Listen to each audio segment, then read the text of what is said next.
സമയമില്ല. ഒരു വചനം വായിച്ച് ഏതാനും ചില കാര്യങ്ങൾ പറഞ്ഞുകൊണ്ടൊരു അരമണിക്കൂറിനുള്ളിൽ അവസാനിപ്പിക്കുവാൻ താല്പര്യപ്പെടുകയാണ്. ലൂക്കോസിന്റെ സുവിശേഷത്തിലേക്ക് നാം കടന്നു വരുമ്പോൾ നിങ്ങളെപ്പോലെ തന്നെയുള്ള ഒരു യൗവനക്കാരനെയും നമുക്ക് അവിടെ കാണുവാൻ കഴിയുന്നുണ്ട്. പക്ഷേ ആ യൗവനക്കാരൻ മരിച്ചുപോയി. മരിച്ച ആ യൗവനക്കാരനെയും വഹിച്ചുകൊണ്ട് ഒരു ശവമഞ്ചത്തിന് അല്ലെങ്കിൽ ശവഘോഷയാത്ര, ഒരു അടക്കാരാധനയുടെ ആ ജാഥ പോലെ അവരിങ്ങനെ വന്നുകൊണ്ടിരിക്കുകയാണ്. അങ്ങനെ വന്നുകൊണ്ടിരിക്കുന്ന സമയത്ത് അവൻ്റെ അമ്മയ്ക്ക് അവൻ ഏകജാതനായ പുത്രനായിരുന്നു. ആകെ ഒരു മകനേ ഉള്ളൂ. ആ അമ്മ ഒരു വിധവയുമായിരുന്നു.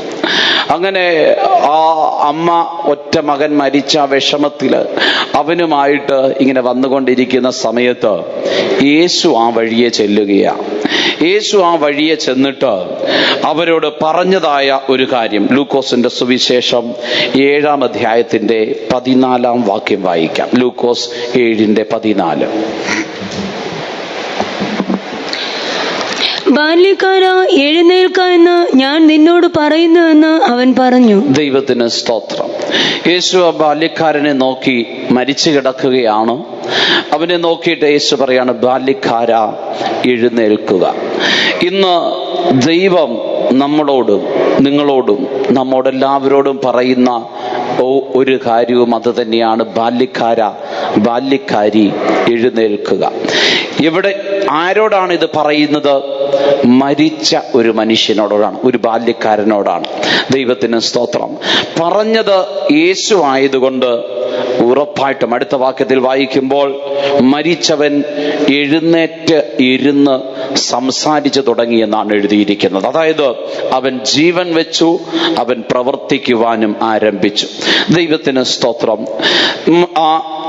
ആ ബാല്യക്കാരൻ അക്ഷരികമായി മരിച്ചവനായിരുന്നോ? നമ്മുടെയൊക്കെ ജീവിതത്തിലേക്ക് നാം തിരിഞ്ഞു നോക്കുമ്പോൾ നമ്മളാരും മരിച്ചവരല്ല, നമ്മളൊക്കെ ജീവനോടെ ഇരിക്കുന്നവരാണ്. പക്ഷേ ആത്മീകമായ ചില മരണത്തിന്റെ അനുഭവങ്ങൾ നമ്മുടെ ജീവിതത്തിൽ സംഭവിച്ചിട്ടുണ്ടായിരിക്കാം. 2 മരണത്തിന്റെ അനുഭവങ്ങൾ ഞാൻ നിങ്ങളോട് പറയാം. 115-ാം സങ്കീർത്തനത്തിലേക്ക് നാം കടന്നു വരുമ്പോൾ അവിടെ നമുക്ക് ഇപ്രകാരം കാണുവാൻ കഴിയുന്നുണ്ട്. അവിടെ എഴുതിയിരിക്കുന്നത്, മരിച്ചവരും മൗനതയിൽ ഇറങ്ങി. അതിന്റെ 17-ാം വാക്യമാണെന്ന് തോന്നുന്നു. 115-ന്റെ 17.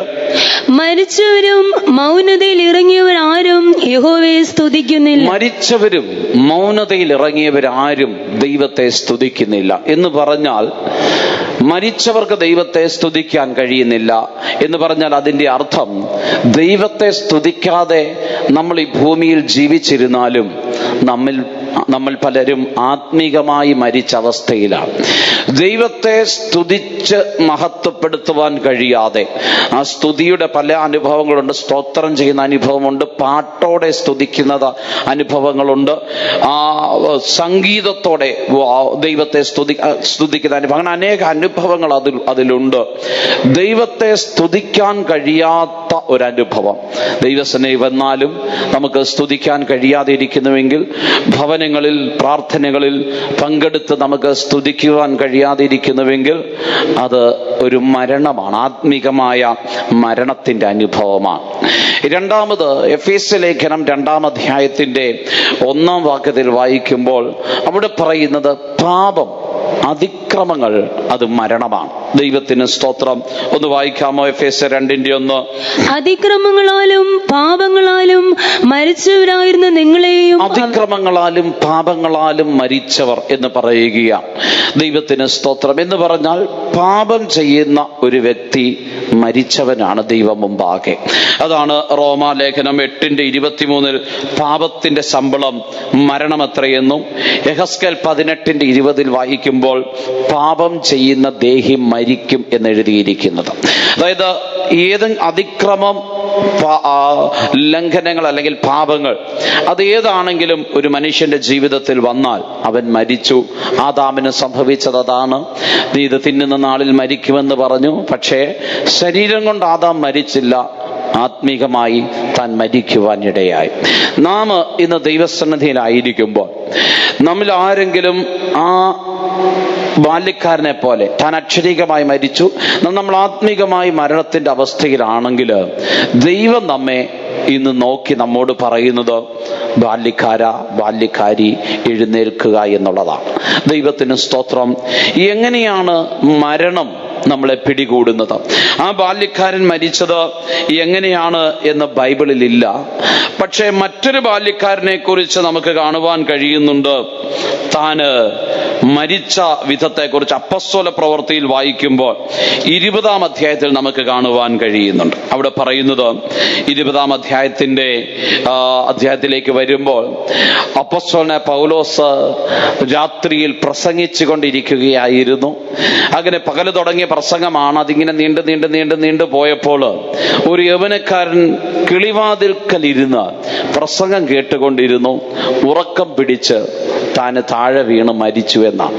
ആ യൗവനക്കാരന്റെ പേര് ആർക്കറിയാം? കുട്ടികള് ബൈബിള് നോക്കാതെ പറയണം. ആ യൗവനക്കാരന്റെ പേര് പറഞ്ഞ ഒരു സമ്മാനം തരാം. ആരാ പറഞ്ഞത്? പറഞ്ഞ ആൾ എഴുന്നേറ്റുവാ. ഇനി ഇടയ്ക്ക് ഞാൻ ചോദ്യമൊക്കെ ചോദിക്കും. ഉത്തരം പറഞ്ഞ അപ്പൊ തന്നെ സമ്മാനം തരാം കേട്ടോ. യൂത്തിക്കോസ് എന്നു പേരുള്ള ഒരു യൗവനക്കാരൻ താന് അവിടെ പ്രസംഗം കേട്ടുകൊണ്ടിരുന്നു. വായിച്ചാട്ടെ 8-ാം വാക്യം. ഞങ്ങൾ കൂടിയിരുന്ന മാളികയിൽ വളരെ വിളക്കുണ്ടായിരുന്നു. അവിടെ യൂത്തിക്കോസ് എന്നൊരു യൗവനക്കാരൻ കിളിവാതിൽക്കൽ ഇരുന്ന് ഗാഠനിദ്ര പിടിച്ച് പൗലോസ് വളരെ നേരം സംഭാഷിക്കയാൽ നിദ്രാവശനായി 3-ാം തട്ടിൽ നിന്ന് താഴെ വീണു. അവനെ മരിച്ചവനായി എടുത്തുകൊണ്ടുവന്നു. ഈ യൗവനക്കാരൻ എങ്ങനെയാണ് മരിച്ചത്? താന് പ്രസംഗം നീണ്ടുപോയപ്പോൾ അവിടെ കിളിവാതിൽക്കൽ ഇരിക്കുകയായിരുന്നു. കിളിവാതിൽ എന്ന് പറഞ്ഞാൽ വിൻഡോ, ജനൽ അല്ലെങ്കിൽ കിളിവാതിൽ, വിൻഡോ എന്നാണ് ഇംഗ്ലീഷിൽ. അവിടെ ഇരിക്കുകയായിരുന്നു. പ്രസംഗം നീണ്ടുപോയപ്പോൾ താൻ ഉറക്കം പിടിച്ചു, താഴെ വീണ് മരിക്കുവാനിടയായി. ദൈവത്തിന് സ്തോത്രം. ഇന്നും പ്രസംഗം നീണ്ടുപോയി കഴിഞ്ഞാൽ നമുക്കൊക്കെ ഉറക്കം വരും, അല്ലേ? അല്ലെങ്കിൽ ചിലപ്പോ വിശപ്പുണ്ടാകും. ഞാൻ തന്നെ അരമണിക്കൂറിനുള്ളിൽ നിർത്താമെന്ന് പറഞ്ഞത് കൊണ്ടാണ് നിങ്ങൾ പലരും ഇവിടെ ഇരിക്കുന്നതെന്ന് എനിക്കറിയാം. അല്ലെങ്കിൽ എഴുന്നേറ്റ് പോയേനെ, അല്ലേ? അപ്പോ ആ യൗവനക്കാരൻ കിളിവാതിൽക്കൽ ഇരുന്നത് കൊണ്ട് താന് അവിടെ ഇരുന്ന് ഉറക്കം തൂങ്ങി താഴെ വീണ് മരിക്കുവാനിടയായി. അപ്പൊ നമ്മളും മരിക്കാതിരിക്കണമെങ്കിൽ എന്ത് ചെയ്യണം? പ്രസംഗം കേൾക്കാതിരിക്കണം, അല്ലേ? പ്രസംഗം കേൾക്കാതിരുന്നാൽ പിന്നെ കുഴപ്പമില്ലല്ലോ, ഉറക്കം വരത്തില്ലല്ലോ. ദൈവത്തിന് സ്തോത്രം.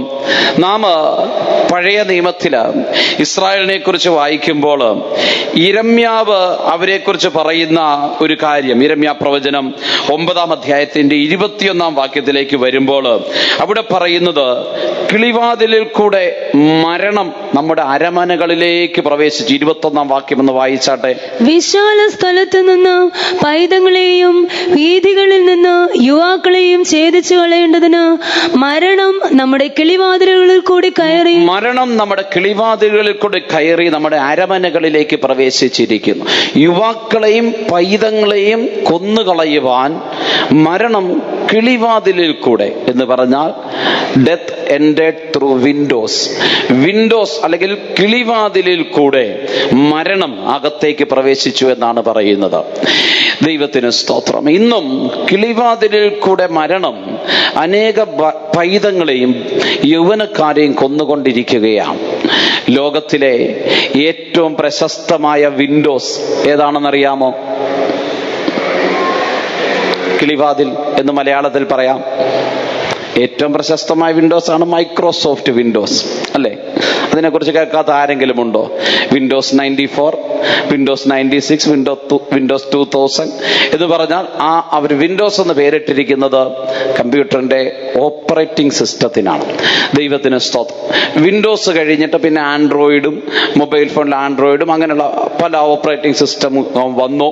മൊബൈലിലുമുണ്ട് മൈക്രോസോഫ്റ്റിന്റെ ഓപ്പറേറ്റിംഗ് സിസ്റ്റം. ദൈവത്തിന് സ്തോത്രം. ചുരുക്കി പറഞ്ഞാല് ഈ വിൻഡോസ് എന്നുള്ളതിനെ മൊബൈലിലോ കമ്പ്യൂട്ടറിലോ ഉള്ള ഒരു ഓപ്പറേറ്റിംഗ് സിസ്റ്റത്തിനോട് നമുക്ക് താരതമ്യപ്പെടുത്താം. യിരെമ്യാ പറയുകയാണ്, കിളിവാതിലിൽ കൂടെ അല്ലെങ്കിൽ വിൻഡോസിൽ കൂടെ മരണം അകത്ത് കയറും. ഇന്ന് നമ്മൾ നോക്കിയാലും ഈ വിൻഡോയിൽ കൂടെയാണ് ഏറ്റവും കൂടുതൽ യൗവനക്കാർ വീണ് മരിക്കുന്നത്. ദൈവത്തിന് സ്തോത്രം. അതായത് കമ്പ്യൂട്ടറും മൊബൈൽ ഫോണും അതിൻ്റെ ഓപ്പറേറ്റിംഗ് സിസ്റ്റം, അതിനെ നമുക്ക് വിൻഡോസ് അല്ലെങ്കിൽ മൈക്രോസോഫ്റ്റിന്റെ വിൻഡോസ് അത് ഓപ്പറേറ്റിംഗ് സിസ്റ്റം ആയിരിക്കുന്നത് പോലെ നമുക്കതിനെ അതിനോട് താരതമ്യപ്പെടുത്താം. ഇന്നത്തെ ഈ കാലഘട്ടം നോക്കിയാൽ അനേകർ ആത്മീക ജീവിതം വിട്ട് മരിച്ചു പോകുന്നതിന്റെ കാരണം, അതായത് ആത്മീകമായി മരിക്കുന്നതിന് കാരണം ഈ വിൻഡോസ് ആണ്, അല്ലെങ്കിൽ മൊബൈൽ ഫോണോ അല്ലെങ്കിൽ കമ്പ്യൂട്ടറോ ഒക്കെയാണ്. ദൈവത്തിന് സ്തോത്രം. ഇപ്പോൾ ഈ മീറ്റിങ്ങിന് ഇരിക്കുന്നതിനിടയ്ക്ക് മൊബൈലിൽ തോണ്ടിക്കൊണ്ടിരിക്കുന്നവരുണ്ട് ഇവിടെ. ദൈവത്തിന് സ്തോത്രം.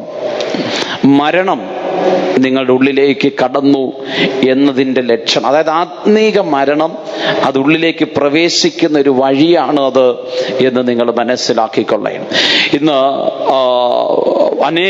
അനേകരുടെ ജീവിതത്തിൽ, പ്രത്യേകിച്ച് യുവതലമുറ ദൈവത്തിൽ നിന്ന് അകന്നു പോകാനുള്ള ഒരു കാരണം ഇതാണ്. മൊബൈൽ ഫോണിലുള്ള യൂട്യൂബും വാട്സാപ്പും ഗെയിമുകളും ഇതൊക്കെയും അനേകരെ അടിമപ്പെടുത്തിയിട്ട് അത് നിമിത്തം അനേകര് ദൈവത്തിൽ നിന്ന് അകന്നു പോകുകയാണ്.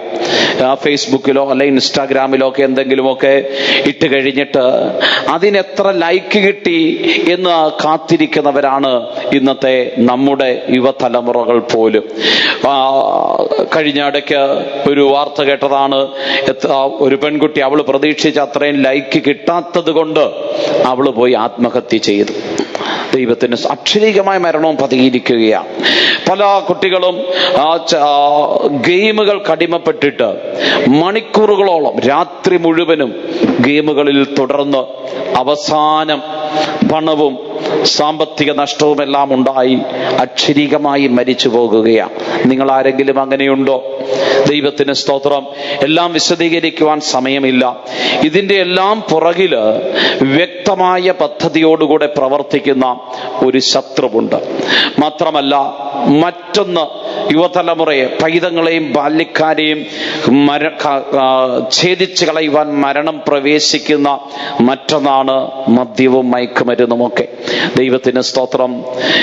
നമുക്ക് കഴിഞ്ഞ ഇടയ്ക്ക് തൊടുപുഴ അടുത്തുള്ള ഒരു സ്കൂളിൽ 9ാം ക്ലാസ്സിൽ പഠിക്കുന്ന കുട്ടികൾ സ്പെഷ്യൽ ക്ലാസ്സിന് പോയതാണ്. അപ്പോൾ ആൺകുട്ടികൾ അവരെ വിളിച്ചുകൊണ്ട് അടുത്തുള്ള റബ്ബർ തോട്ടത്തിൽ കൊണ്ടുപോയി വലിക്കാൻ സിഗരറ്റ് കൊടുത്തു. അപ്പോഴത്തേനും ആ തോട്ടത്തിന്റെ ഉടമസ്ഥനും പണിക്കാരും എല്ലാം കണ്ട് ഓടി വന്ന് പിടിച്ചു. അതുകൊണ്ട് അവർക്ക് വലിക്കാൻ പറ്റിയില്ല. കഞ്ചാവ് കലർന്നതാണോ എന്തൊക്കെയാണോ എന്ന് നമുക്കറിയില്ല. ദൈവത്തിന് സ്തോത്രം. 9ാം ക്ലാസ്സിൽ പഠിക്കുന്നവര്. ദൈവത്തിന് സ്തോത്രം. അപ്പോൾ ഓർക്കണം, ഇങ്ങനെയുള്ള ഒരു കാലഘട്ടത്തിൽ നമ്മൾ ജീവിക്കുമ്പോൾ നിങ്ങൾ നല്ലവരായിരിക്കാം, നിങ്ങളുടെ മക്കൾ നല്ലവരായിരിക്കാം, പക്ഷേ അവരെ കൊല്ലാൻ വിൻഡോയ്ക്കകത്തൂടെ അല്ലെങ്കിൽ കിളിവാതിലിൽ കൂടെ അകത്ത് പ്രവേശിക്കുവാൻ നോക്കിയിരിക്കുന്ന ഒരു മരണമുണ്ട്. നേരെ വാതിൽക്കൽ കൂടെ വരുവാണെങ്കിൽ നമ്മൾ ശ്രദ്ധിക്കും. പക്ഷെ സൈഡിൽ കൂടെ, കിളിവാതിലിൽ കൂടെ കയറി വരുമ്പോൾ അത്ര പെട്ടെന്ന് നമ്മൾ ശ്രദ്ധിച്ചെന്ന് വരത്തില്ല. കഴിഞ്ഞ ഇടയ്ക്ക് ഒരു കള്ളനെ പിടിച്ചു കഴിഞ്ഞപ്പോൾ, എങ്ങനെയാണ് നീ അകത്ത് കയറുന്നത്? അകത്ത് കയറാൻ ഏറ്റവും എളുപ്പമുള്ള വഴി ഏതാണെന്ന് ചോദിച്ചപ്പോൾ പറഞ്ഞു, എല്ലാവരും വീടിന്റെ മുൻവാതിലൊക്കെ നന്നായിട്ട് അടച്ച് ഭദ്രമാക്കി വെക്കും. 2ാം നിലയിൽ ഒരു ബാത്റൂമും കാണും. ആ ബാത്റൂമിന്റെ വെന്റിലേഷൻ ഒരു ബലവും ഇല്ലാത്തതായിരിക്കും. അതിൽ കൂടെയാണ് ഞാൻ സാധാരണ അകത്ത് കയറുന്നത്. ഫ്രണ്ടെല്ലാം നന്നായിട്ട് അടച്ചുറപ്പാക്കി വെക്കും. ചെറിയ ഒരു ലൂപ്പ് ഹോൾ കണ്ടിട്ട് അതിൽ കൂടെ അകത്ത് കയറുക. അങ്ങനെയാണ് പിശാച്. ദൈവത്തിന് സ്തോത്രം. നമ്മുടെ ജീവിതത്തിൽ നേരിട്ട് പിശാച് വരികയാണ്, നമുക്ക് മനസ്സിലാവും ഇത് പിശാചാണെന്ന്. ഒരിക്കലും അവനെ നമ്മൾ അംഗീകരിക്കത്തില്ല. എന്നാൽ കിളിവാതിലിൽ കൂടി അവൻ അകത്ത് കയറുമ്പോൾ നമുക്ക് ഇമ്പമായ, ഇഷ്ടമായ, ആനന്ദകരമായ പല കാര്യങ്ങൾ നമ്മുടെ മുമ്പിൽ വെച്ചുകൊണ്ട് അവൻ നമ്മെ അതിലേക്ക് ആകർഷിക്കുമ്പോൾ നാം അറിയാതെ അതിൽ കുടുങ്ങി മരണത്തിലേക്ക് പോകുകയാണ് എന്നുള്ളത് മനസ്സിലാക്കണം. ദൈവത്തിന് സ്തോത്രം. നാം ഇങ്ങനെയുള്ള പല കാര്യങ്ങൾക്ക് അടിമപ്പെടുമ്പോൾ നമ്മുടെ ശരീരത്തിൽ, അല്ലെങ്കിൽ നമ്മുടെ ശരീരത്തിൽ ഡോപ്പമിൻ എന്ന പേരുള്ള ഒരു ഹോർമോൺ ഉണ്ട്. ആ ഹോർമോൺ ഉൽപ്പാദിപ്പിക്കപ്പെടുമ്പോഴാണ് നമുക്ക് ഏത് കാര്യമാണോ അതിനോടൊരു താല്പര്യമുണ്ടാകുന്നത്. നിങ്ങൾ യൂട്യൂബ് നോക്കുമ്പോഴോ, അല്ലെ ഒരു ഗെയിം കളിക്കുമ്പോഴോ, അല്ലെങ്കിൽ ഒരു ക്രിക്കറ്റ് കളി കാണുമ്പോഴോ, അല്ലെങ്കിൽ ഒരു ഫുട്ബോൾ കളി കാണുമ്പോഴോ, ഈ ഹോർമോൺ ഉൽപ്പാദിപ്പിക്കപ്പെടുന്നത് കൊണ്ടാണ് അത് നിങ്ങൾക്ക് വളരെ സന്തോഷമായിട്ട് തോന്നുന്നത്. എന്നാൽ ഇത് കുറെ കാലം കഴിയുമ്പോൾ ആ ചെറിയ കാര്യത്തിൽ, അതായത് ഒരു ചെറിയൊരു കാര്യത്തിൽ അത് സന്തോഷം തോന്നി, കുറച്ച് കഴിയുമ്പോൾ അതുകൊണ്ട് പറ്റാതെ വരും, കുറച്ചുകൂടെ വലുതാകും, അത് കഴിഞ്ഞ് അതും പറ്റാതെ വരും, പിന്നെയും വലുതാവും. അങ്ങനെ ആയി അങ്ങനെയാണ് വലിയ വലിയ പാപങ്ങളിലേക്ക് മനുഷ്യൻ പോകുന്നത്, തെറ്റുകളിലേക്ക്. ചെറുതിലൊന്നും ചെറുതിൽ തുടങ്ങും, അത് വളർന്ന് വളർന്ന് വളർന്ന് വലുതായി. അപ്പോ അങ്ങനെ അവസാനം വരുമ്പോൾ ഈ ഡോപ്പമിന്റെ പ്രവർത്തനം നിൽക്കും, അല്ലെങ്കിൽ അത് ശരീരത്തിനൊരു പരിധിയുണ്ട്, അത് കഴിഞ്ഞാൽ പിന്നെ അത് ഉണ്ടാക്കുകയില്ല. അപ്പോൾ എന്ത് ചെയ്യും? അതാണ് ഈ മയക്കുമരുന്ന് ഉപയോഗിച്ചുകൊണ്ടിരിക്കുന്നവരൊക്കെ പെട്ടെന്ന് ഭ്രാന്ത് പിടിക്കുന്നത്, മാനസിക രോഗികളായി പോകും. മൊബൈൽ ഉപയോഗിച്ചുകൊണ്ടിരിക്കുന്ന ചിലരിൽ നിന്നൊക്കെ നമ്മുടെ കുഞ്ഞുങ്ങൾ, 10 വയസ്സല്ല, ഒരു 5 വയസ്സുള്ള കുട്ടികൾ മൊബൈൽ ഉപയോഗിച്ചുകൊണ്ടിരിക്കുന്ന അവരുടെ കയ്യിൽ നിന്ന് മേടിച്ചു നോക്ക്, വയലന്റ് ആകും. കാരണം എന്താണ്? ഡോപ്പമിൻ പെട്ടെന്ന് ഡ്രോപ്പായി. ദൈവത്തിന് സ്തോത്രം. ഉടനെ അവർ അക്രമാസക്തരാകുകയാണ്. അതായത് അതിൽ കൂടെ, വിൻഡോയിൽ കൂടെ, കിളിവാതിലിൽ കൂടെ ആ ചെറുപ്രായത്തിൽ തന്നെ മരണം അവരിലേക്ക് പ്രവേശിക്കുകയാണ്. ഇവിടെ ഇരിക്കുന്നവരിൽ എത്ര പേർ അപ്രകാരം ദൈവസന്നിധിയിൽ വരുമ്പോൾ പോലും കിളിവാതിൽ ഇരുന്ന് മരിച്ച അവസ്ഥയിൽ പോകുന്നവരുണ്ട്. ദൈവത്തിന് സ്തോത്രം. പ്രിയമുള്ളവരെ, ദൈവം നമ്മെ ജീവിപ്പിച്ച് തിരികെ കൊണ്ടുവരുവാൻ ആഗ്രഹിക്കുകയാണ്. ദൈവത്തിന് സ്തോത്രം. അപ്പോ അങ്ങനെ അത് മാത്രമല്ല, അനേക കാര്യങ്ങൾ ഇതുമായിട്ട് ബന്ധപ്പെട്ടതുണ്ട്. ചിലപ്പോൾ ദൈവമക്കൾ ചിന്തിക്കും, ഇതൊന്നും എനിക്ക് ബാധകമല്ല, എൻ്റെ മക്കൾക്ക് ഇതൊന്നും കുഴപ്പമില്ല എന്ന്, ഇതൊന്നും സംഭവിക്കത്തില്ലെന്ന്. ഏറ്റവും വലിയ തെറ്റിദ്ധാരണയാണ് കേട്ടോ. ഞാനൊരിടത്തൊരു കൺവെൻഷന് പോയിട്ട് തിരിച്ചു പോരാൻ നേരം ഞാനായിരുന്ന സഭയിലെ ഒരു പയ്യൻ അന്നാരും അവിടെ വന്നു. ഞാൻ പറഞ്ഞടാ, നമുക്കൊന്നിച്ച് പോകാമെന്ന് പറഞ്ഞ് ഞാൻ അവനെ വാഹനത്തിൽ കയറ്റി അവൻ കൺവെൻഷൻ തീരാറായ സമയത്ത് വന്നതാണ്. വാഹനത്തിൽ കയറ്റിയപ്പോഴാണ് അറിയുന്നത്. വാഹനത്തിൽ കയറ്റിയപ്പോഴും എനിക്ക് മനസ്സിലായില്ല. ഇടയ്ക്കൊന്ന് നിർത്തിയപ്പോൾ അവൻ ഛർദ്ദിച്ചു. അപ്പോഴാണ് എനിക്ക് മനസ്സിലായത് മൂക്കറ്റം കുടിച്ചിട്ടാണ് വന്നത്. ദൈവത്തിന് സ്തോത്രം. അപ്പനും അമ്മയും സുവിശേഷത്തിന് വേണ്ടി ജീവിക്കുന്ന, ആ സുവിശേഷത്തിന് വേണ്ടി അടികൊണ്ട ത്യാഗികളായ നല്ല മാതാപിതാക്കൾ. മകൻ മദ്യപിച്ച് സഭാ ശുശ്രൂഷകന്റെ വണ്ടിയിൽ കയറി ഒന്നും അറിയാത്തതുപോലെ യാത്ര ചെയ്തു വരാൻ തൻ്റെ ഇടം കാണിക്കുമ്പോൾ, ദൈവത്തിന് സ്തോത്രം, ആരും എൻ്റെ മക്കൾ ഇങ്ങനെയല്ല, ഞാൻ ഇങ്ങനെ ആകില്ല എന്ന് ആർക്കും പ്രശംസിക്കാൻ പറ്റില്ല. ദൈവത്തിന് സ്തോത്രം. മരണം കിളിവാതിലിൽ കൂടെ അകത്ത് കയറുകയാണ്. പെന്തക്കോസ്തുകാരായ മാതാപിതാക്കളാൽ ജനിച്ചു വളർത്തപ്പെട്ട് മയക്കുമരുന്നിന് അടിമകളായ പല യൗവനക്കാരെയും എനിക്കറിയാം. ദൈവത്തിന് സ്തോത്രം. ഇവിടെയും അങ്ങനെയുണ്ടോ എന്നുള്ളത് എനിക്കറിയില്ല. പ്രിയമുള്ളവരെ, ഇതൊക്കെ മനുഷ്യനെ ദൈവത്തിൽ നിന്ന് അകറ്റി നിത്യമരണത്തിലേക്ക് കൊണ്ടുപോകുന്ന അനുഭവമാണ്. ഇനിയും പല മരണങ്ങളുണ്ട്, അതിനെക്കുറിച്ചൊന്നും വിവരിക്കുവാൻ സമയമില്ല. ആ യൗവനക്കാരനെ നോക്കിയിട്ട് നിങ്ങളുടെ ആരുടെയെങ്കിലും ജീവിതത്തിൽ ഇതിലേതെങ്കിലും ഒരു അനുഭവം ഉണ്ടെങ്കിൽ കർത്താവ് നിങ്ങളെ അതിൽ നിന്ന് തിരിച്ചു കൊണ്ടുവരുവാൻ ആഗ്രഹിക്കുകയാണ്. ചിലപ്പോൾ മാനുഷികമായ ചില സ്നേഹങ്ങളോ ബന്ധങ്ങളോ ഒക്കെ ആയിരിക്കാം. ഇതെല്ലാം നമ്മെ ദൈവത്തിൽ നിന്ന് അകറ്റുന്നതാണ് എന്ന് മനസ്സിലാക്കി തിരിച്ചു വരുവാൻ ആഗ്രഹിക്കുന്നെങ്കിൽ ദൈവം അവരെ നോക്കി പറയുന്നു, ബാല്യക്കാരാ, എഴുന്നേൽക്കുക. എഴുന്നേൽക്കണമെങ്കിൽ ദൈവത്തിന് സ്തോത്രം. ഒന്നാമത് നാം മർക്കോസിന്റെ സുവിശേഷം 2-ാം അധ്യായത്തിൽ വായിക്കുമ്പോൾ പക്ഷപാതം പിടിച്ച് തളർന്നു പോയൊരു മനുഷ്യരെ കൊണ്ടുവരുന്നത് നമുക്ക് കാണുവാൻ കഴിയുന്നുണ്ട്. അവിടെ യേശുവിന്റെ അടുക്കൽ അവനെ കൊണ്ടുവന്നപ്പോൾ വീടിന്റെ മേൽക്കൂര തുറന്ന് കട്ടിലോടുകൂടി താഴേക്ക് ഇറക്കുകയാണ്. യേശു അവനെ നോക്കിയിട്ട് പറയുന്നത്, നിന്റെ പാപം മോചിച്ചിരിക്കുന്നു എന്നാ. അപ്പോൾ എല്ലാവരും പിറുപിറുത്തു, ഇതെന്തോ ഇവൻ ഇങ്ങനെ പറയുന്നത് എന്ന് ചിന്തിച്ച ഉടനെ യേശു പറയുന്നതായ മറുപടി ഇപ്രകാരമാണ് 2:10. എന്നാൽ ഭൂമിയിൽ പാപങ്ങളെ മോചിപ്പാൻ മനുഷ്യപുത്രന് അധികാരമുണ്ട് എന്ന് നിങ്ങൾ അറിയേണ്ടതിന് അവൻ പക്ഷപാതക്കാരനോട് എഴുന്നേറ്റ് കിടക്കയെടുത്ത് വീട്ടിൽ പോക എന്ന് പറഞ്ഞു. ദൈവത്തിന് സ്തോത്രം. ആദ്യം അവനോട് പറഞ്ഞത് നിന്റെ പാപം മോചിച്ചിരിക്കുന്നു എന്ന മുകളിലത്തെ വാക്യത്തിൽ നമുക്ക് കാണുവാൻ കഴിയുന്നുണ്ട്, അതിന്റെ 5-ാം വാക്യം. എന്നാൽ അപ്പോൾ അവര് പിറുപിറുത്തപ്പോൾ യേശു പറയുകയാണ്, നിന്റെ പാപം മോചിച്ചിരിക്കുന്നു, എഴുന്നേറ്റ് കിടക്കയെടുത്ത് വീട്ടിൽ പോകുക. അപ്പോൾ നമ്മുടെ ആ മരണത്തിൽ നിന്ന്, കിടക്കുന്ന അവസ്ഥയിൽ നമ്മൾ എഴുന്നേൽക്കണമെങ്കിൽ നമ്മുടെ പാപം മോചിക്കപ്പെടണം. ദൈവത്തിന് സ്തോത്രം. ഈ മനുഷ്യൻ തളർവാദ രോഗിയായി പോയത് തൻ്റെ പാപനിമിത്തമാണ്. എന്താണ് നമുക്കറിയില്ല, പക്ഷെ ദൈവം അതാണ് പറയുന്നത്. അതുകൊണ്ട് അവൻ പാപം മോചിച്ചു, അവൻ എഴുന്നേറ്റ് നടന്നു പോകുകയാണ്. നമ്മുടെയും ജീവിതത്തിൽ, നിങ്ങളുടെയും എൻ്റെയും ജീവിതത്തിൽ ചെറുതും വലുതുമായ ഏതെങ്കിലും കാര്യങ്ങൾ വന്നിട്ടുണ്ടെങ്കിൽ, നേരത്തെ ഞാൻ പറഞ്ഞതുപോലെ മൊബൈൽ ഫോണിനോ അല്ലെങ്കിൽ മറ്റേതെങ്കിലും കാര്യങ്ങൾക്കോ അടിമകളാണെങ്കിൽ ദൈവത്തിന് സ്തോത്രം, മറ്റേതെങ്കിലും ദോഷ സ്വഭാവങ്ങൾ നിങ്ങളുടെ ജീവിതത്തിൽ അനേക കാര്യങ്ങളുണ്ട്. ബൈബിളിൽ പറയുന്ന ആവർത്തന പുസ്തകം 23 പറയുന്നത് അപ്പനെയും അമ്മയും അനുസരിക്കാത്തവർ അത് പാപം. ഇന്നത്തെ പല തലമുറയും അങ്ങനെയാണ്. ദൈവത്തിന് സ്തോത്രം. അതുപോലെ സൺഡേയും വഴക്കും, അതുപോലെ എത്രയോ കാര്യങ്ങൾ നിങ്ങളുടെ ജീവിതത്തിൽ നിങ്ങൾക്കറിയാം. ദൈവഹിതമില്ലാത്ത എന്തെല്ലാം കാര്യങ്ങൾക്കാണ് നിങ്ങൾ ഇടം കൊടുക്കുന്നത്. ദൈവത്തിന് സ്തോത്രം. അതാണ് പാപം. ആ പാപത്തെ നമ്മൾ ദൈവത്തോട് ഏറ്റുപറയുന്നുവെങ്കിൽ കർത്താവ് അത് ക്ഷമിക്കും. കർത്താവ് അത് ക്ഷമിച്ച് നമ്മെ എഴുന്നേൽക്കുവാൻ സഹായിക്കുന്ന ദൈവമാണ്.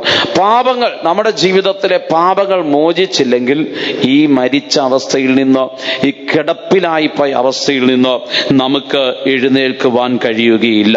ദൈവത്തിന് സ്തോത്രം. അപ്പോൾ അതിനകത്ത് നമ്മുടെ വേർപാട് ജീവിതം നഷ്ടപ്പെടുത്തുന്ന കാര്യങ്ങളുണ്ട്. ദൈവത്തിന് സ്തോത്രം. നമ്മുടെ ഹൃദയത്തിന്റെ പിന്മാറ്റമുണ്ട്. എഫേസ്യ ലേഖനം 5-ാം അധ്യായത്തിന്റെ 14-ാം വാക്യത്തിൽ വായിക്കുമ്പോൾ അവിടെ എഴുതിയിരിക്കുന്നത്, ഉറങ്ങുന്നവനെ ഉണർന്ന് മരിച്ചവരുടെ ഇടയിൽ നിന്ന് എഴുന്നേൽക്കുക, എന്നാൽ ക്രിസ്തു നിന്റെ മേൽ പ്രകാശിക്കുമെന്നാണ്. ദൈവത്തിന് സ്തോത്രം. മരിച്ചവരുടെ ഇടയിൽ നിന്ന് എഴുന്നേൽക്കുക എന്ന് പറയുമ്പോൾ അത് പിന്മാറ്റക്കാരെ, ആ അവിശ്വാസികളെ കാണിക്കുക. അപ്പോൾ അവരിൽ നിന്ന് നമുക്കൊരു വേർപാട് ജീവിതം ഉണ്ടായാലേ നമുക്ക് എഴുന്നേൽക്കുവാൻ കഴിയുകയുള്ളൂ. അടുത്തത് അവിടെ പറയുന്നത് ഉറങ്ങുന്നു എന്നാണ്. ദൈവത്തിന് ഉറങ്ങുന്നവനെ നീ മരിച്ചവരുടെ ഇടയിൽ നിന്ന് എഴുന്നേൽക്കണം. ദൈവത്തിന് സ്തോത്രം. ഉറക്കമെന്ന് പറഞ്ഞാൽ ചുറ്റുപാട് നടക്കുന്നതൊന്നും തിരിച്ചറിയാൻ പറ്റാത്ത അവസ്ഥ എന്ന് പറഞ്ഞാൽ, ഇന്ന് ലോക സംഭവങ്ങൾ നമ്മുടെ കർത്താവിന്റെ വരവിനെ വിളിച്ചറിയിക്കുകയാണ്. ദൈവത്തിന് സ്തോത്രം. ഇത് കണ്ടിട്ടും ഇത് മനസ്സിലായിട്ടും ആ കർത്താവ് വരാറായി, എൻ്റെ ജീവിതം അവസാനിക്കാറായി എന്ന് കണ്ടിട്ടും മനസ്സിലാക്കിയിട്ടും അത് തിരിച്ചറിയാതെ വീണ്ടും പഴയതുപോലെ തന്നെ ജീവിക്കുന്നതിനാണ് ഉറക്കമെന്ന് പറയുന്നത്. ഇപ്പോഴും ഇവിടെ ഇരിക്കുന്നവർ ചിലർ ചിന്തിക്കുന്നുണ്ടായിരിക്കാം, ഇതൊക്കെ ഞങ്ങൾ എത്രയോ കേട്ടതാണ്, ഇനിയും കർത്താവ് വരുവാൻ താമസിക്കും. ദൈവത്തിന് സ്തോത്രം. അങ്ങനെ നമുക്ക് ചിന്തിക്കുവാൻ തരമില്ല. എല്ലാ ലക്ഷണങ്ങളും കണ്ടുകൊണ്ടിരിക്കുന്നു. എതിർ ക്രിസ്തുവിന്റെ ഭരണത്തിന് വേണ്ടുന്നതായ കാര്യങ്ങൾ ലോകത്തിൽ അതിവേഗം നടന്നുകൊണ്ട് മുദ്രയും അവന്റെ പ്രതിമയും വരെ തയ്യാറായി കഴിഞ്ഞിരിക്കുന്ന ഒരു കാലഘട്ടമാണ്. ദൈവത്തിന് സ്തോത്രം. അപ്പോൾ ഇനിയും നമ്മൾ വെച്ച് നീട്ടിക്കൊണ്ടിരുന്നാൽ നമുക്ക് കർത്താവിന്റെ വരവ് ഒരു കെണിയായി തീർന്നേക്കാം.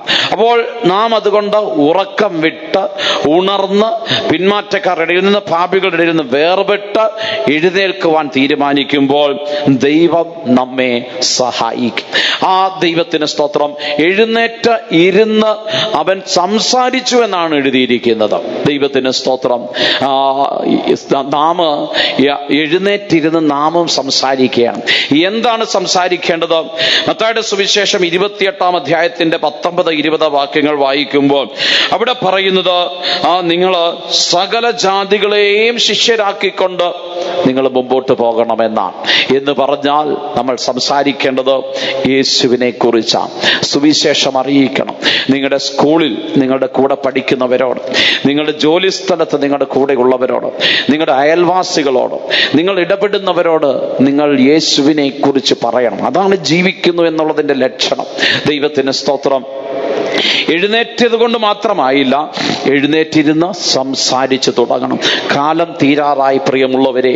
നമുക്ക് ദൈവം ഒരു വിലയേറിയ രക്ഷ തന്നിട്ടുണ്ട്. സ്വർഗത്തിൽ നമ്മൾ ചെല്ലുമ്പോൾ ദൈവം നമ്മളോട് തീർച്ചയായിട്ടും കണക്ക് ചോദിക്കുന്ന ഒരു കാര്യമാണ്, നിങ്ങൾ എത്ര പേരോട് എന്നെ കുറിച്ച് പറഞ്ഞു, എത്ര പേരെ നിങ്ങൾ എനിക്ക് വേണ്ടി ആദായപ്പെടുത്തി.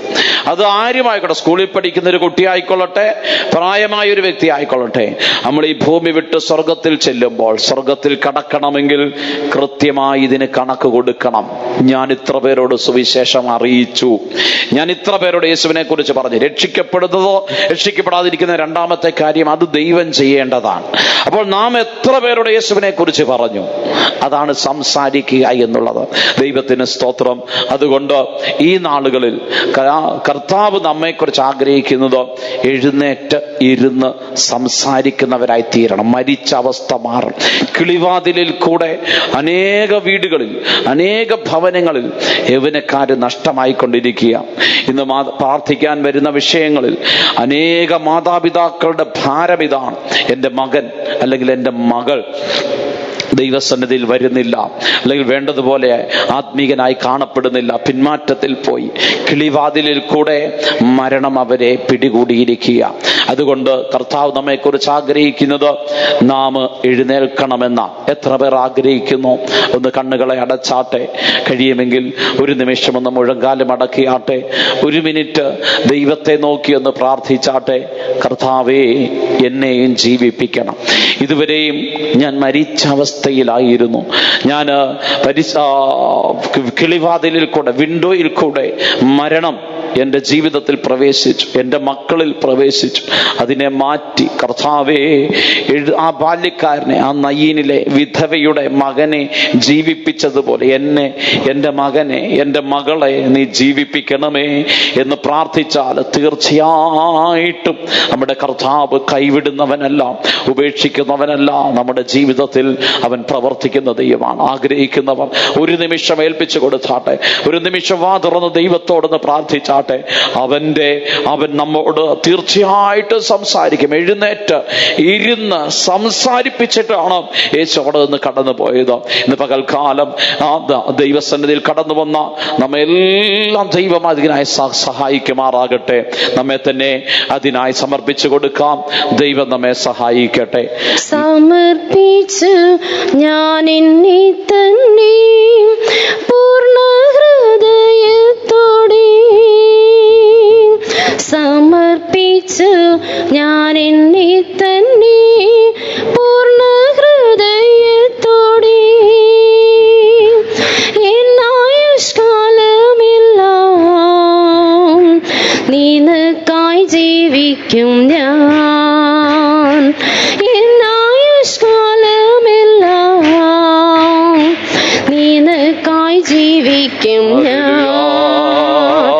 എൻ സ്വന്ത പ്രയത്നം വ്യർത്ഥമാത്രേ, എൻ ബലത്താൽ സാധ്യമല്ല. എൻ സ്വന്ത പ്രയത്നം വ്യർത്ഥമാത്രേ, എൻ ബലത്താൽ സാധ്യമല്ല. നിൻ ശക്തി പ്രാപിച്ചു ഞാൻ സാക്ഷിയായി ജീവിച്ചിടും. നിൻ ശക്തി പ്രാപിച്ചു ഞാൻ സാക്ഷിയായി ജീവിച്ചിടും. എൻ സ്വന്ത പ്രയത്നം വ്യർത്ഥമാത്രേ, എൻ ബലത്താൽ സാധ്യമല്ല. എൻ സ്വന്ത പ്രയത്നം വ്യർത്ഥമാത്രേ, എൻ ബലത്താൽ സാധ്യമല്ല. നിൻ ശക്തി പ്രാപിച്ചു ഞാൻ സാക്ഷിയായി ജീവിച്ചിടും. നിൻ ശക്തി പ്രാപിച്ചു ഞാൻ സാക്ഷിയായി ജീവിച്ചിടും. നിൻ ശക്തി പ്രാപിച്ചു ഞാൻ സാക്ഷിയായി ജീവിച്ചിടും. നിൻ ശക്തി പ്രാപിച്ചു ഞാൻ സാക്ഷിയായി ജീവിച്ചിടും. നിൻ ശക്തി പ്രാപിച്ചു ഞാൻ സാക്ഷിയായി ജീവിച്ചിടും. നിൻ ശക്തി പ്രാപിച്ചു ഞാൻ സാക്ഷിയായി ജീവിച്ചിടും. നിൻ ശക്തി പ്രാപിച്ചു ഞാൻ സാക്ഷിയായി ജീവിച്ചിടും. നാം എല്ലാം ചേർന്ന് സ്തോത്രം ചെയ്യാം. സ്തോത്രം, സ്തോത്രം, സ്തോത്രം. വൈകിട്ട് നടക്കുന്ന മീറ്റിങ്ങിനെ, നാളത്തെ സഭാഗത്തെ എല്ലാം കർത്താവ് അനുഗ്രഹിക്കണം. അതിനായി സ്തോത്രം ചെയ്യാം. എല്ലാം തൃക്കരങ്ങൾ സമർപ്പിച്ച് സ്തോത്രം ചെയ്യാം. പിതാവ്, പുത്ര, പരിശുദ്ധാത്മാവാം ദൈവത്തിനായി സ്തോത്രം ചെയ്യാം. പ്രാർത്ഥിക്കാം. സ്വർഗീയ ഞങ്ങളുടെ നല്ല പിതാവേ, ഈ നല്ല സമയത്തിനായി സ്തുതിക്കുന്നു, സ്തോത്രം ചെയ്യുന്നു. കർത്താവ്, ഈ 2023 വർഷത്തിൻ്റെ 1-ാം മാസം തന്നെ ഞങ്ങൾക്ക് ഇങ്ങനെ ഒരു സെൻട്രൽ കൺവെൻഷനെ നീ കർത്താവെ തന്നതിനായി സ്തുതിക്കുന്നു, സ്തോത്രം ചെയ്യുന്നു. കർത്താവ്, ഞങ്ങളുടെ കൺവെൻഷൻ്റെ 2 ദിവസങ്ങളും ദൈവം ഭാരമെടുത്ത് നടത്തപ്പെട്ടതായ ഓരോരോ യോഗങ്ങളും ഓരോരോ മീറ്റിങ്ങുകളെയും ദൈവം താമേ ഭാരമെടുത്ത് നടത്തി അനുഗ്രഹിച്ച് തന്നതിനായി സ്തുതിക്കുന്നു, സ്തോത്രം ചെയ്യുന്നു. കർത്താവെ, ഈ സന്ധ്യാസമയവും കർത്താവെ യൂത്ത് മീറ്റിംഗായി ഇവിടെ യവനക്കാരായി കടന്നു വന്ന് കർത്താവെ സ്തോത്രം ദൈവസന്നിധിയിലെ അല്പസമയം ഞങ്ങൾ ആയിരിക്കുവാൻ ദൈവം വായിക്കുന്നതിനായി സ്തുതിക്കുന്നു, സ്തോത്രം ചെയ്യുന്നു. കർത്താവെ, കൽവാരിയെ കുറിച്ച് ധ്യാനിക്കുവാനും പാടുവാനും കർത്താവെ ഉണർന്നതായ ഉലംഘിതമായ അസ്ഥികളെ ഉയർപ്പിച്ചതായ ദൈവത്തിൻ്റെ ശക്തിയെക്കുറിച്ച് എല്ലാം പാടി കർത്താവെ ദൈവത്തെ സ്തുതിക്കുവാനും മഹത്വപ്പെടുത്തുവാനും ആത്മാവിൽ നിറഞ്ഞ് സന്തോഷിക്കുവാനും ഈ സന്ധ്യാസമയം അടിയാറുകൾക്ക് ദൈവം സഹായിച്ചതിനായി സ്തുതിക്കുന്നു, സ്തോത്രം ചെയ്യുന്നു. കർത്താവെ, ഈ നാൾക്കുള്ള എത്രയോ യവനക്കാർ കർത്താവ് ഈ പെന്തക്കോസ്തേ മിഷനിലെ ജനിച്ചതായ ഞങ്ങളുടെ കുട്ടികൾ യവനക്കാർ എത്രയോ പേര് ദൈവത്തെ വിട്ട് അകന്നു പോയിക്കൊണ്ടിരിക്കുന്നു എന്ന് ഞങ്ങൾ കണ്ട് മനസ്സിലാക്കുന്നു. കർത്താവെ, സ്തോത്രം, ഞങ്ങളുടെ കുഞ്ഞുങ്ങളെല്ലാം ഈ യൂത്ത് മീറ്റിംഗ് കൊണ്ടുവന്നല്ലോ കർത്താവെ. പാടി സ്തുതിച്ച് ആത്മാവിൽ സന്തോഷിക്കുവാൻ സഹായിച്ചത് മാത്രമല്ല, ദൈവത്തിന് തിരുവെളുത്തുന്ന കർത്താവെ ഇന്ന് പകൽക്കാലം ബാല്യക്കാരായി എഴുന്നേൽക്കുക എന്ന് മരിച്ചതായ ആ നായിനുള്ളതായ വിധവയുടെ മകനെ ഉയർപ്പിച്ചതായ യേശു ക്രിസ്തു ഇന്നും ഈ സന്ധ്യാസമയങ്ങളുടെ മധ്യയിലേക്ക് കടന്നു വന്ന് ആ വചനത്തെ ഞങ്ങൾക്ക് തന്ന് മരിച്ചതായ ഹൃദയങ്ങളെ, മരിച്ചുപോയ അനുഭവത്തിലിരിക്കുന്നതായ ഞങ്ങളുടെ യവനക്കാർ ഓരോരുത്തരെയും നീ ഉയർപ്പിച്ചതിനായി സ്തുതിക്കുന്നു, സ്തോത്രം ചെയ്യുന്നു. കർത്താവെ, കിളിവാതിൽക്കൽ ഇരുന്ന് കർത്താവെ ഉറക്കം തൂങ്ങി കാടനിത്ര പിടിച്ച് ഉറങ്ങിയതായ ആ യൂത്തിഗോസെ പോലെ കർത്താവെ ഞങ്ങൾ ഉറക്കം തൂങ്ങി കർത്താവ് പിശാചിന്റെ വായിൽ അകപ്പെട്ടു പോകാതെ വണ്ണം ഈ നാൾക്കുള്ള കർത്താവെ ഉണർന്ന് പ്രാർത്ഥിച്ച് കർത്താവെ സ്തോത്രം, ഇന്റർനെറ്റുകളും മൊബൈൽ ഫോണുകളും ഉള്ളതായ പലവിധമായ കമ്പ്യൂട്ടർ ഉപകരണങ്ങൾ മുഖാന്തരം പിശാച് ശക്തിയോട് ഇന്ന് മുഴു ലോകത്തിലെയും യവനക്കാരെയും എല്ലാവരെയും വഞ്ചിച്ചുകൊണ്ടിരിക്കുന്നതെന്ന് കർത്താവെ നിങ്ങൾക്ക് മനസ്സിലാക്കി തന്നല്ലോ. അതിനായി സ്തുതിക്കുന്നു, സ്തോത്രം ചെയ്യുന്നു. അല്ലെങ്കിൽ കർത്താവ് വിടുവിക്കപ്പെടുവാൻ ആഗ്രഹമുള്ളവരായി അതിനുവേണ്ടി ഇച്ഛിക്കുന്നവരായി ഈ നാൾക്കുള്ള കാണപ്പെടുവാൻ എല്ലാ യൗവനക്കാരെയും ദൈവം മാറ്റേണ്ടതിനായി പ്രാർത്ഥിക്കുന്നു. കർത്താവെ, സ്തുതിക്കുന്നു, സ്തോത്രം ചെയ്യുന്നു. ഞങ്ങളുടെ പാവങ്ങളെ വിട്ട് കർത്താവെ പാവമോചനം പ്രാപിച്ച് ഞങ്ങളുടെ കിടക്കെ എടുത്തുകൊണ്ട് നടക്കുവാൻ തക്കവണ്ണം, മരണാവസ്ഥയിൽ നിന്ന് രോഗാവസ്ഥയിൽ നിന്ന് വിടുവിക്കപ്പെടുവാൻ തക്കവണ്ണം ഈ നാൾക്കുള്ള എല്ലാ ഹൃദയങ്ങളെയും ദൈവം ഉറപ്പിച്ചതിനായി സ്തുതിക്കുന്നു, സ്തോത്രം ചെയ്യുന്നു. കർത്താവെ, ഇവിടെ കൂടി വന്ന് കർത്താവെ മീറ്റിങ്ങിനെ സംബന്ധിച്ചതായ ഒவ்வொரு ഹൃദയങ്ങളെയും എല്ലാ ഹൃദയങ്ങളെയും ദൈവം ഈ നാൾക്കുള്ള ഉണർത്തി കർത്താവിൻ്റെ വരവിനായി ഒരുക്കേണ്ടതിനായി പ്രാർത്ഥിക്കുന്നു. കർത്താവ്, മീറ്റിംഗ് നടത്തുവാൻ ദാസന്മാരെയും ദൈവം ബലപ്പെടുത്തിയതിനായി സത്യരിശനായി സ്തുതിക്കുന്നു, സ്തോത്രം ചെയ്യുന്നു. കർത്താവെ, തുടർന്ന് ഇന്ന് വൈകിട്ട് നടക്കുന്ന മീറ്റിങ്ങിനെ ദൈവം ഭാരമെടുത്ത് അനുഗ്രഹമാക്കി തീർക്കണമേ. കർത്താവെ, നാളെ നടക്കുന്ന സഭയത്തെയും ദൈവം ഭാരമെടുത്ത് നടത്തി അനുഗ്രഹമാക്കി തീർക്കണനായി പ്രാർത്ഥിക്കുന്നു. വേഗവരുന്ന കർത്താവ് എതിരേൽക്കുവാൻ ഏവരെയും ഒരുക്കണമേ. താഴ്ത്തി സമർപ്പിക്കുന്നു യേശു ക്രിസ്തു നാമത്തിൽ പിതാവേ, ആമേൻ. സ്തോത്രം ചെയ്യാം. സ്തോത്രം, സ്തോത്രം. ഹല്ലേലൂയ. എല്ലാവർക്കും ചായയുണ്ട്, ചായ കുടിച്ചിട്ടേ പോകാം. ചായ കുടിച്ചിട്ട് കൺവെൻഷന് പോകണം. എവിടാ സഹോദരിമാർക്ക് ഈ വാതിലിൻ്റെ അവിടെ, സഹോദരന്മാർക്ക്